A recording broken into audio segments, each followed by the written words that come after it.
Okay, hello and welcome to this special bonus episode of Vicinity and Beyond with me, Henry Ginman. And me, Julie Graham.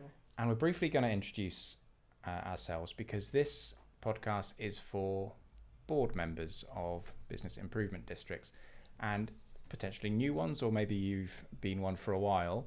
But Julie, do you want to introduce yourself? Oh gosh, okay. Well, I'm a bid consultant. I run a company called the Bids Business. I operate on a portfolio basis, so I work for loads of bids around the country, different scales and types. And I guess I'm quite long in the tooth in the bid world because I set up and ran the first pilot programme in the UK that was Central London, and kind of the rest is history. Oh no, that's another podcast. Yes, what do we try and model ourselves on? And I'm Henry, I run Vicinity, and we are a technology company that support specifically business improvement districts. So we work with about 110 in the UK, and we provide them with a core system which helps bids to manage all their levy pay business data, all of the activities that they deliver for those businesses, to record all that value and promote the place with mobile apps. And so if you're listening to this, possibly it's because your bid manager in your area has shared it with you. And our first comment is to say thank you for taking up the mantle of being a bid board member. You are a important person in the community and to support the town and the city and the bid team in order to deliver projects to benefit the community. So thank you and congratulations for joining the board. Congratulations, even though some of them get press ganged, so they might not have Into it. voluntarily got involved. But yes, it's such a critical part of the dynamic of the bid industry that we run, that we have good, strong boards of directors running these companies, and it relies on having a great mix of businesses being willing to sit together and do that. So somehow you've made it here, and we're going to quickly, in about 10 minutes, we're going to try and outline what makes a bid successful. What are your responsibilities as a board member in achieving that? What are some key standards we think will be helpful for you to be aware of? And what are the characteristics of great bids? I hope this is a resource for you that you can refer back to. And actually the podcast more generally, although we typically speak to bid managers and address them, I'm sure there'll be useful bits of information in that as well. So first of all, let's talk about the important stuff, the boring stuff, but the important stuff, the statutory duties. Yeah, absolutely. When I do bid board training quite regularly for directors of bids, to when we bring them all together, to remind them that it's more than just a meeting of minds to support a bid team. There's a legal duty there. You are company director, you're appointed on Companies House. You therefore carry responsibility but also liability. So it's so important that you're very clear about what your own responsibilities are. And ultimately, one of the starting points I always say is, when you, irrespective of who you represent, when you walk into the room of the bid board, you nominally take your hat off of whatever business you were doing and you act in the best interests of the bid company. Legally, you must do that in all the decisions. So beyond that, there's a series of things that you absolutely need to do, and that's, ensuring that the company, the bid company, complies with all legal obligations, that it has a full sort of governance and oversight of the organisation from a financial point of view, that you manage the finances of the business. From an HR responsibility point of view, you are ultimately responsible for all staff that you employ, irrespective of whether you've delegated that day-to-day management to your chief exec. You remain liable for HR. And as I say, from a sort of integrity point of view, you have to act in the best interests of the bid company when you sit on the bid board, not your own company. And would I be right in saying that there will be a bid articles, a bid constitution, there will be, and they won't be probably the typical model articles from Companies House. They will be different. It is worth having a look at those and understanding. Oh, absolutely. So again, one of the pieces of work I end up doing for bids is often they they've inherited an articles that are actually based on model articles Okay. but don't suit bids. So Right. we did at the beginning of the bids in the original pilot programme, we did create a kind of template articles of association that's suitable to bids, and that's what I try and then revert people back to if they ask the question. And the things around that really are thinking about the fact that you're company limited by guarantee, you're not for profit, you're acting in the interests of all of the businesses who pay the bid levy. So representation is key, and therefore the style and approach to decision making should be very open and transparent. So in a model articles, for example, you'd only require 2 on a quorum. I always say minimum 5 on a quorum, so that actually you've got a reasonable number of the board, and the board might be somewhere between 11 and 15 depending on the place. You shouldn't ever have a quorum going below 5, because you've really got to be sure there's a sufficient representation in each decision you make, because it's on behalf of the whole.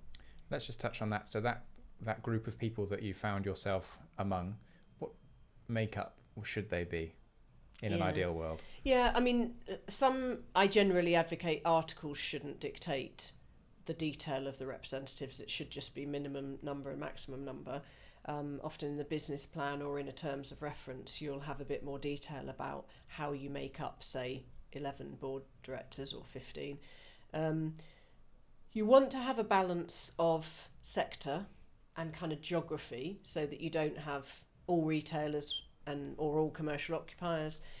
You want to ensure that you've got large business and small business, but you don't want to be so prescriptive that you end up with vacancies because you can't fill them, or people that actually, forcing people to fill a gap when it's not going to add enough value. So a skills matrix and a mix of representation to ensure that you've got a really good balance of people who, when they come together, great minds achieve a better result. And that's ultimately what the board needs to do. Yep. And then, so just closing off on the statutory duties, being a company, you've got the same as any private limited company would have. So acting within your powers, promoting the success of the bid, making decisions in the best interest of the levy payers in this case, exercising independent judgment, using reasonable care, skill and diligence, avoiding conflicts of interests. We'll come back to that one. Let's come back to that one. Do not accept benefits from third parties. Declare interests in transactions. Yeah, and as you say, I mean, that's duties from the Companies Act 2006. It is relevant to anyone who signs up as a company director on a bid board. And there have been examples where, due to fraudulent activity, every director of a board from a bid ended up with a county court judgment on them. So this is real. We do need to make sure, as bid staff, we protect the businesses that come onto the board, and we give them all the information that they need to make sure they can do the best job. Okay, hopefully that hasn't scared you and you're still here. So let's talk about standards then. So there are organisations, there is support out there for you as a board member, and one of those are the 11 standards which you wrote. Yes. And now promoted by the Bid Foundation. And we're not going to go through them all. We'll refer you to them and to the previous podcast where we've discussed them. But there are a couple that we wanted to pick out that I think are of particular interest. So the first was around ballot results. Yeah, and it's a sort of a topic in its own right, actually, when we start this one. But we're just going to touch on it to say the standard requires you to publish turnout percentage at ballot. Legally, in the regulations, you're not required to actually publish that turnout figure. But if you track back, a good bid is a bid that has got a good turnout at ballot because they've widely engaged with their business community and because they've opened dialogue with all sectors and geographies across the town or city, and should therefore be able to achieve a good turnout at ballot and want to shout about it. So the standard requires you to do that, to make you think more deeply about that engagement piece. And as a bid board member, you're probably already aware that there will be a ballot every 5 years in order for that bid to continue to exist. What role would you typically expect a board member to play? Would you encourage them to be active in that process? There's mixed examples, actually. I absolutely think they should. I absolutely think they're advocates for the place, and the reason that they've joined the board is because they perform a role in that location that is, a valid contribution to bettering the place, and therefore they should want to see the bid continue. And indeed, it is a condition of being on the board that you support the interests of the company, so you should want to see the end goal being a successful ballot. Some places are much more willing than others. I've had some amazing examples. I'll quote Salisbury, who had such an active board under the just recently resigned chairman, actually, but for 2 terms, who actively encouraged every board director to understand the list of voters, to pick off or be allocated businesses to target themselves. Each of them took 20 votes to chase out alongside the team. We actually had, it was quite a large board at the time, we had 19 bid directors taking 20 allocations each. Almost the staff then sort of had the rest. But those businesses are advocates of it. They know fellow businesses, they've got neighbours. They should be part of that effort, and they should be part of that effort all the time, not just at ballot. They should be communicating with their neighbours and with their other sort of sector representatives. Because the reality is you've got a top-heavy organisation in a sense. Yeah. There will probably be more board members than there are members of staff. Oh, definitely. Within the team who are doing things. Yeah. And so we understand it's a voluntary position and an unpaid one.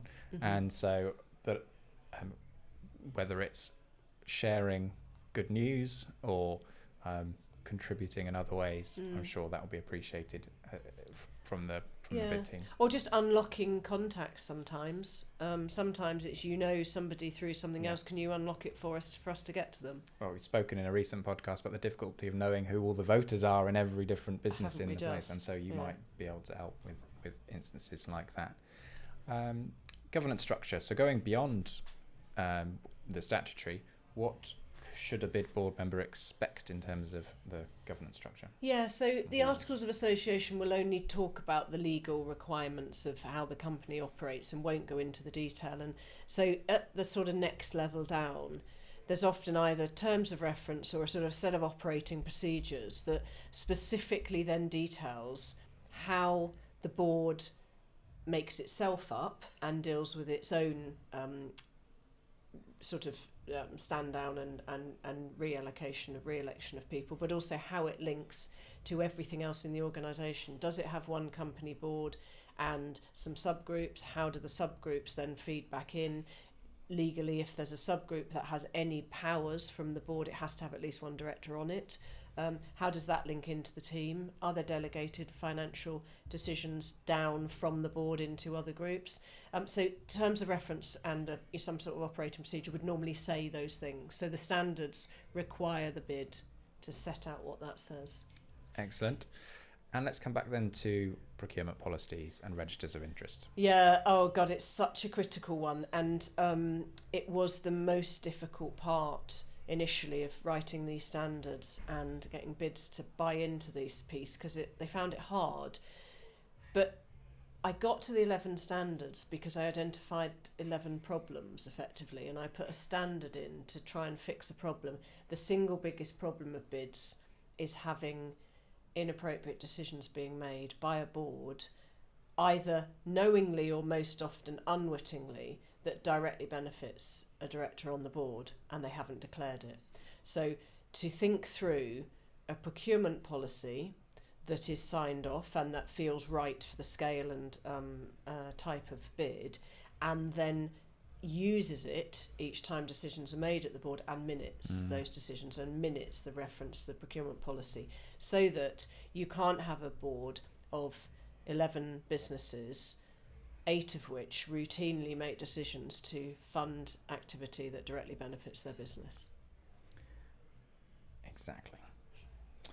And I suppose the starting point of that is another of the standards, which is bid board directors, listing the names of the directors along with their associated businesses or the sectors they represent, and putting it on the website. Yeah, absolutely. Being visible, and then linking to that another standard where at each board meeting they have a standing agenda item at the beginning that asks for any register of interests being identified that day for those items on that agenda, and a constant reminder of thinking through, am I influencing a decision that's going to directly benefit me or indeed somebody else? And particularly in smaller locations, that's not just your own business, it's who else that you might be associated with. Your wife or your husband may run another business, may be in the council, may be doing something that's a supplier to the bid. All of those things need exposing, not because you can't do them, but because you can't influence the decision that spends bid levy money on something that you're going to benefit from.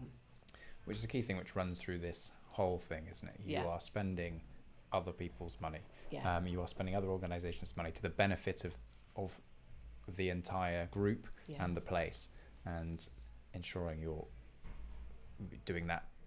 I think you've said this before, with a moral compass and well-measured bravery. Yes, absolutely. Yeah, morality should sit at the heart of decisions at the board. But also with some good evidence, which takes us on to the characteristics of a good bid, actually. Excellent. You've got 6 characteristics of a good bid. Yeah, and we've done a more detailed podcast on this, so you can listen into that. But just to sort of rattle through them, so representative, obviously you are representing all levy payers, not just your own, and many bids will have 500, 600, 700 businesses that are being represented, and you need to be sure that you're acting on behalf of all of them, not just the few.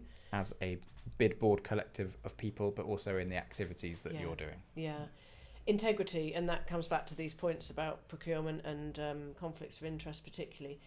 It's so important that because you're representing the whole and you're spending the money from the whole, that you need to be really sure about the integrity that you build into every decision and into your team's performance as well.